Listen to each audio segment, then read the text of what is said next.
Hello folks, Everchanger here, and welcome back to more Pokemon Blaze Black 2.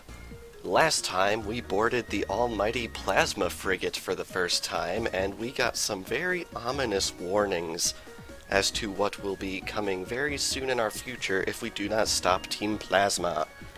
And this time, we are going to be taking a bit of a detour to cover a side area that we have visited before, but there is much there that we have yet to do, and I didn't mean to go over to the PC. As you can see, it is 12:24 a.m. It is currently 12:24 a.m. on Friday morning because I will admit I pretty much completely forgot about, I guess today's, not tomorrow's, today's episode. I guess that's just what finals week is gonna do to you. I've been spending the past couple of hours writing an essay for a final project, and I realized, oh god, I need to have an episode ready for tomorrow because I really don't want to go on another hiatus. So here we are. I really don't want to go on a hiatus for this series, if at all possible, because the last two series I've done on this channel have gone through relatively serious hiatuses. I'd really like to avoid that. And wow, it is hailing out here. That is quite interesting. It doesn't hail that often in this game. But anyway, we are going to be heading down to where I said we were going to be heading the last time, and that is right over here. This is, believe it or not, the Relic Passage. Yes, again. However, this is one area that we could not access before. The way that the Relic Passage works is kind of like Dark Cave in the Johto region, where you can only access certain parts of it from certain sides of it, which is really cool. I'm here collecting shards so that I can have my Pokemon be taught moves. They can be found in the dust clouds, but rarely you'll find a Pokemon instead. And we unlocked another Funfest mission, Find Treasures. Very nice. I'm now realizing how sad it is that today is actually the premiere of the new Star Wars movie, and I'm writing an essay and recording Pokemon videos which I am going to put on the internet.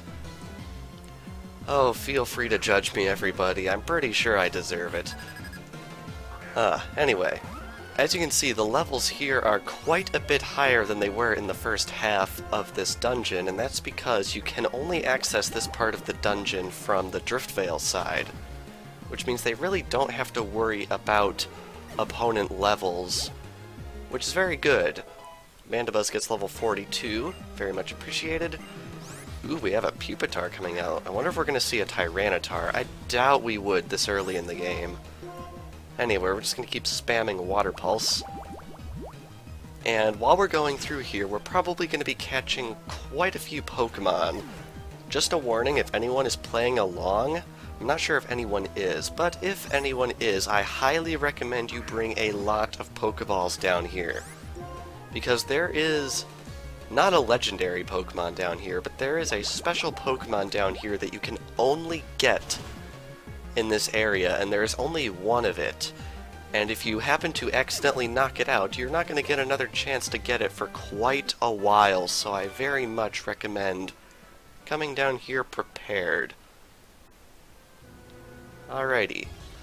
First wild Pokemon. As you can probably guess, the wild roster here is slightly different from what it is in the other half of this cave, so it's worth bringing Pokeballs for this as well, because there are Pokemon here that you couldn't get during your first jaunt through the Relic Passage, so we're going to be catching a couple of these. I'd really like to catch Pokemon as I go instead of having to do big bulk batches of them all at once, but I suppose that's unavoidable. But we can try and minimize that as much as possible because there are a lot of Pokemon in this game. 649 to be exact, and we have just a hair under a third of them. You know what, I'm just going to Hail Mary this and see if we can catch this Parasect in one shot. Be very nice if we could. Oh, that's unfortunate. Might as well jump cut here since Gastrodon's asleep.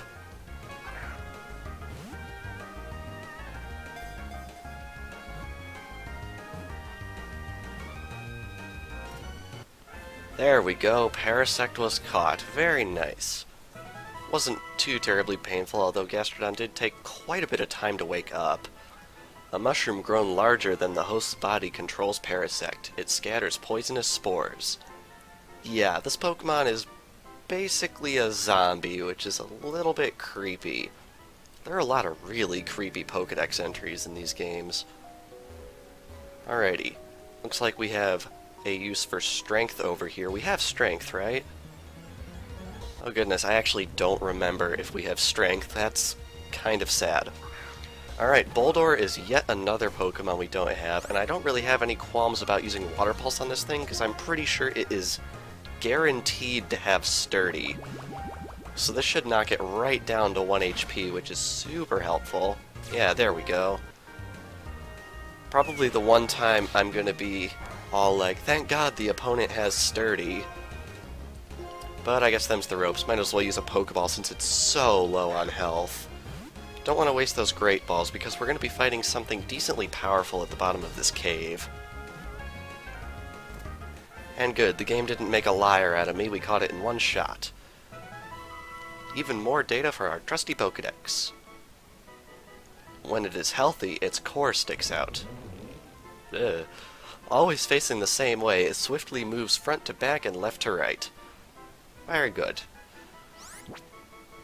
I wonder when we're going to transition over to Box 8. Hopefully I'll notice relatively soon. Anyway, over here. Do we actually have Strength? I do not remember. I could swear we did. Yeah, we do have Strength. Also, I should probably sort this. There we go. Alright, we're going to have to teach someone Strength here, which isn't too bad, because as you can see, Strength is power 80, which really isn't all that bad. Alright, we have Gastrodon or Gebite. I believe Gastrodon knows Body Slam? Yes. I'm probably never going to use Body Slam anyway. Plus, we can always relearn it, so we're just going to get rid of Body Slam for now, and if I get into a situation where I really need it in the future, we can use the newly discovered Move Relearner to get it back. Alright, so anyway, how Strength works, since we actually haven't used it before, is it basically gives your character super strength. And one thing I really appreciate about Generation 5 is that once you have pushed one of these strength boulders into a hole, like so, once you reload the map, it will never, ever, ever, ever come out of that hole.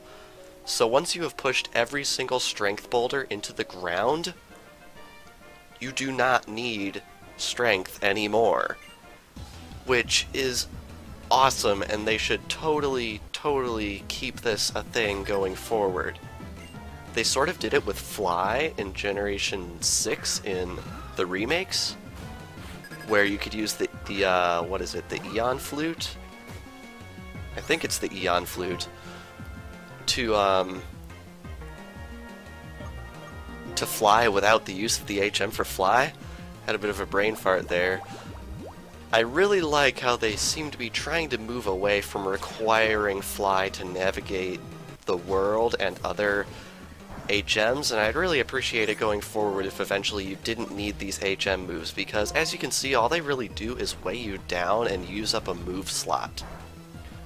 Cut is easily the worst defender in this regard, because Cut is a terrible move. But for people that want to have the ability to navigate the world at all times, you need to have it with you, which is really lame, because you could use such a better move in that slot. I'm also realizing I've been recording for about 10 minutes so far, and we're not exactly close to the bottom of this place, so this episode might run a little bit long. I really don't want to make this area 2 episodes, because really, it just feels like a 1 episode jaunt type of thing. Anyway, what's over here? Oh god, splitting paths. Alright, looks like we have another trainer there, but first we have a wild Pokemon, which is yet another Boldore, so I don't really have qualms about running away from this. Alrighty, let's see if we can fight this trainer.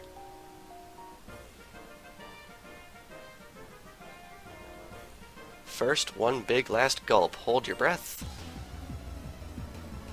Not sure what that was supposed to mean, but okay, guy. Alright, what's he gonna pull out on us? Gibble. Very interesting. This should allow me to verify that our Gastrodon's hidden power is indeed Dragon type. This should be super effective.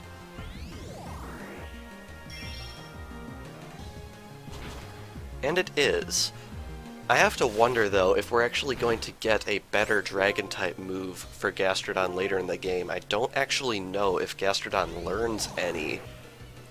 So that could be interesting to think about. Anyway, what's coming out next? Raticate. Definitely going to want to switch since Gastrodon is pretty low. We're going to send out Lucario for this one, I think.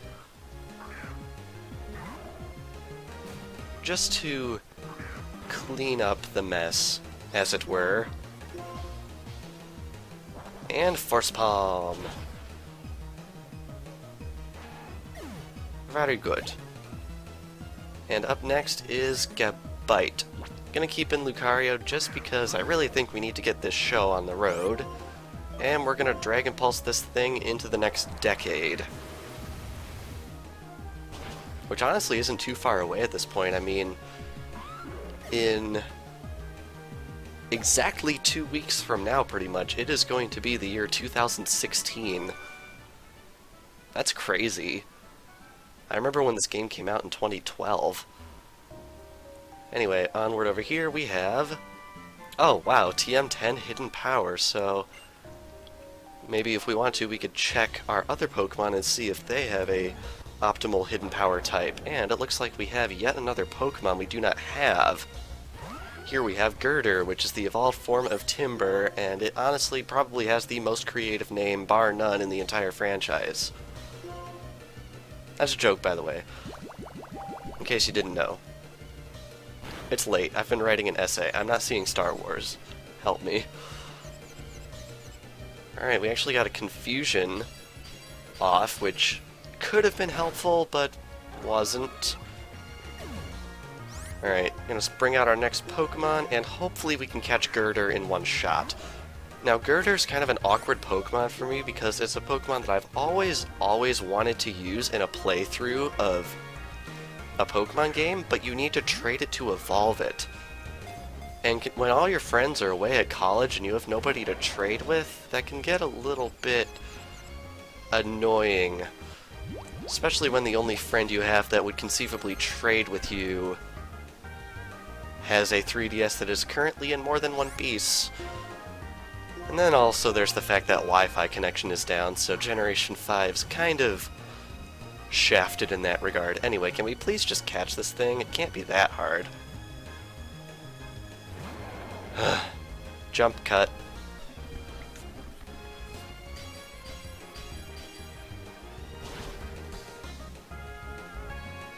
Whoa! Holy crap! I did not know Wake Up Slap could do even close to that much. Like, look at that level difference there. That is insane.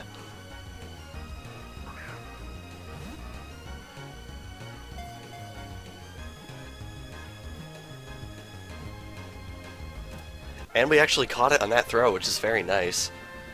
Man, that did a ton of damage. With strengthened bodies, they skillfully wield steel beams to take down buildings. Shower thought, where on earth do they get these steel beams? I really hope they don't take them out of currently constructed buildings, because I feel like that could pose quite a serious safety hazard.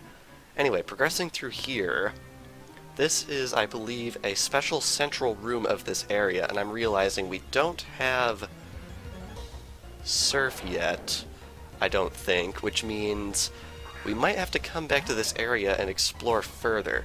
Once we get Surf, I do fully plan to go back to previous areas and see what we missed with Surf. So this might be an area we come to visit, especially if the dowsing machine is any indication. But anyway, we have yet another trainer here. Hopefully these guys don't take too long. There's actually quite a few trainers down here, which isn't a bad thing, mind you. It's just there's something much more intriguing at the bottom of this area that I really want to get to as soon as possible because it's really cool.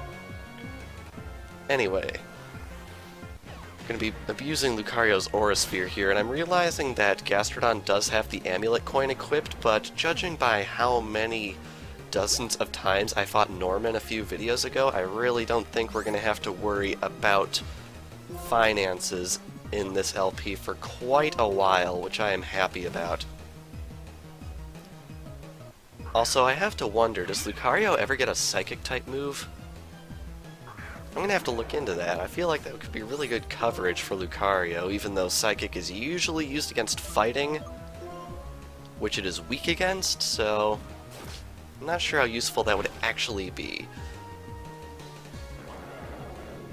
We're pulling off a lot of one-shots here, which I'm very, very happy about. It makes me feel happy about our position in the project. I'm really not so terribly inclined to do another grinding session for quite a while because they are very tedious and very boring. Which is unfortunate, but considering the nature of this hack, I feel like it's pretty much necessary. Anyway, we're going to bring out Magnet Bomb here, and decent amount of damage. And of course we got Stealth Rock coming out. So I don't think we plan on switching from here on out, but Stealth Rock is definitely a threat we're going to have to worry about because considering the AI in this game likes to use some pretty devious strategies, I think Stealth Rock is something we're going to be seeing a lot going forward here. Anyway, can we actually go around this lake? Oh, we can. Okay. Blue Shard, very nice. Worth noting, there is a move tutor at the PWT that will trade his tutoring services for shards. Well, actually, he might be in Driftvale City proper, but somewhere around there. There is a tutor for every color of shard. Unfortunately, I do not remember off the top of my head which shard color the tutor in Driftvale uses. I want to say it's blue, but I'm not positive on that, so don't take my word for it. Yet another girder. That's a little bit annoying. Run. I'd say it might be worth using a repel in here, but there are lots of other Pokemon that we can catch in this area, and I really don't want to sort of throw away the opportunity to bolster our ranks a little bit. Anyway, it looks like we've got a Psychic here, and he's mentioning ruins, which we're really going to have to keep in mind because that's going to be the main bulk of this episode. Psychic Tully. Man, this guy's making me hungry. I want to go to Tully's. Don't you guys want to go to Tully's? I could always go for a nice meal at Tully's. That was a weird little diversion there, geez. Anyway, Dragon Pulse does knock out Drifloon, which is very nice. I was actually a little bit worried on that since Drifloon's line is surprisingly bulky. Yeah, you wouldn't think it, but Drifloon's evolutionary line can take quite a few hits if you don't have anything super effective on them. Also, I'm noticing this guy's a Psychic, but he was using a Ghost type. I feel like that's a bit of a conflict of interest. No matter, because I've got Dark Pulse to throw around all day, dude. And the last Pokemon out is, oh great, Sableye, of course. The Pokemon with no weaknesses, at least until the Fairy type got introduced, but there's no Fairy type in this game, so we just gotta deal with it. I feel really bad for Sableye because it had the whole no weaknesses gimmick going for it, but then they released Spiritomb the generation after, which as I understand it is pretty much better in every way, so Sableye got kinda screwed in that department. Anyway, can we finally knock this thing out? It's taken quite a few hits. There we go.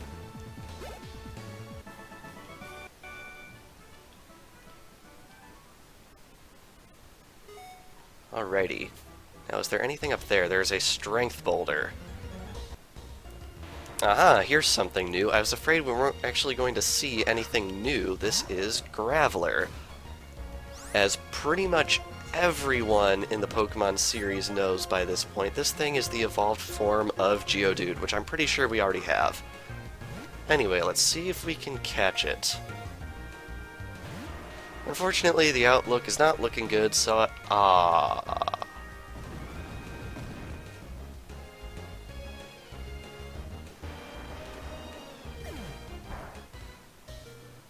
wow. That was beautiful. Ay ay ay. I feel really bad for people that have found shiny Graveler because that is a very real thing that can happen, and I do not envy anyone that happens to. Is this the other end of... No, it's not. Okay. Looks like we got some more boulders and a trainer here. Wow, this place is bigger than I thought. It might actually need to be split into 2 episodes. I really didn't want to do that. But if this other half of the Relic Passage is going to take this, wow, 5 Pokemon, yeah, this might actually be worth splitting into 2 episodes. Little bit unfortunate, but the gym leader fight wound up being about 40 minutes, which really didn't sit well with me because I know not a lot of people have time to watch episodes that are that long. And what is coming up might actually take us a decent amount of time, so I think we might actually have to split this into 2 parts, which, as you can probably imagine, is a decision I made literally just now. But I think it's for the best.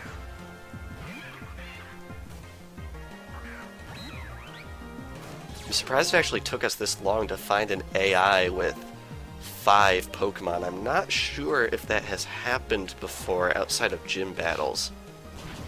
It might have, but I feel like it might actually become at least semi-regular going onwards here. And here we have Flatter here, a move that I still don't get why it exists. Luckily, we actually managed to beat through the confusion. Very good. If someone could please explain to me why Flatter exists at all, please let me know, because I don't understand why you would raise special attack and cause confusion, because confusion isn't calculated with special attack. I don't know, it just seems very odd to me. And we have a ghost type coming out, which isn't the best thing in the world. Let's just send out Gabite, just so Gabite has something to do this episode. Alrighty, here we have Haunter. Yeah, Dragonclaw seems good. Now, not to spoil anything, but in the area we are going to be getting to very soon, there is a certain multi-formed Pokemon that we can get there. I'm a little conflicted on whether or not I want to catch all of the forms of this Pokemon, because it doesn't add anything to the Pokédex whatsoever. But I feel like it might be fun to try and go for all of them. I don't know, I'm a little bit torn on it. If anyone wants to sound off in the comments, anyone who feels like sounding off in the comments probably already knows what Pokemon I'm referring to. But if anyone just wants to voice their opinion on that, I feel like it really wouldn't add anything to the series, but it's more of a bragging rights type of thing. And I'm also realizing that this guy's a psychic, but he's pulled out, I think, 3 ghost types on me at this point. Like, make up your mind, dude, seriously. And we're actually taking quite a beating from all these trainers down here. It's making me a little bit nervous from what's to come, although the next area we're going to be getting to does not have any trainers in it. So we're going to have to keep that in mind. Alright, free item, red shard right here. And we also have a boulder we can push. Now, I believe that is the entrance to the area that I'm currently trying to access, so, oh wow, you can find Gabite in here. That's surprising. That is the area that I'm trying to access, but I believe there is a pinch more of this cave that we can explore at the current moment. So I think we're going to go ahead and do that by heading down this way. Yet another Gabite. That's surprising. I would think Gabite would be much rarer. Watch it be like a 2% encounter. I just found 2 randomly. Wouldn't that be nice to have happen more often? Alright. Item Finder is really going off here. Ah, really? Oh well.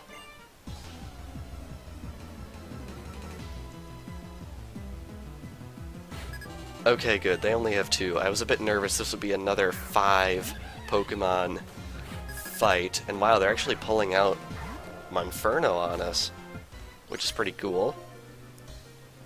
Now you see it, now you don't. I'll be honest, I really like Monferno, and it's the starter I used when Pokemon Pearl came out. Geez, almost 9 years ago now. I still have that save file from launch day on April 22nd, 2007. I mean, I was like 12 and I hacked the thing to hell and back, but I still have that save file, and I'm still proud of it. Man, it has been that long, hasn't it? That is crazy. It has been almost 9 years since Diamond and Pearl came out. Where did the days go, man? Alright, Yellow Shard, very good. And I believe down here is... Ooh, Red Shard, very nice. Free stuff. I believe down here is the exit to the portion of the cave that we have already visited. So if we head down this way... I don't want to run. Because, as you might notice, there was a ledge in this part of the cave, and I really don't want to jump over it, because that would make me very, very unhappy, to say the least. Anyway, we have a boulder we can push aside here, and I believe that gives us access to an item that we could see but not get, if I'm not mistaken. Is that correct? Man, this is a long walk. Unfortunately, since we're in the older area, we are guaranteed to have caught everything in here, so it might actually be worth pulling out at least one repel for this area. Because we caught quite a few Pokemon in this episode, actually. Wait, does this just loop all the way back? Oh no, wow. Muscle Band? Rare Candy. Rock Gem. Rocky Helmet. Wow, that is a really good room of rewards there. That is awesome. Alright, I'm going to pull out the repel for the last few minutes of this video here, mainly because we've caught everything in this area. Now, where is it?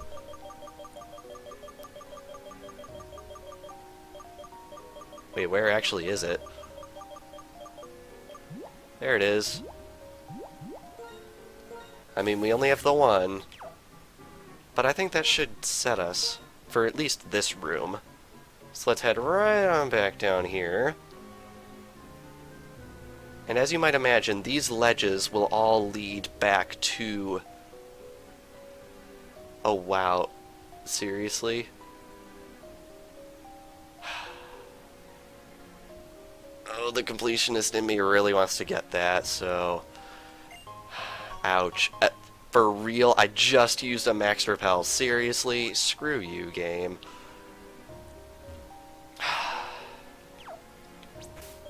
I'll be right back. Alrighty, so I headed back to the Pokemon Center with Dig, considering I already had to escape rope out of this place. So I healed us all up, and now here we are back in the Relic Passage, and we're actually running into one last Pokemon that we do not yet have from the looks of it. This is Metatite. Very interesting type combination of Psychic and Fighting. Really like this Pokemon as a concept. Anyway, let's see if we can capture it. Jump cut.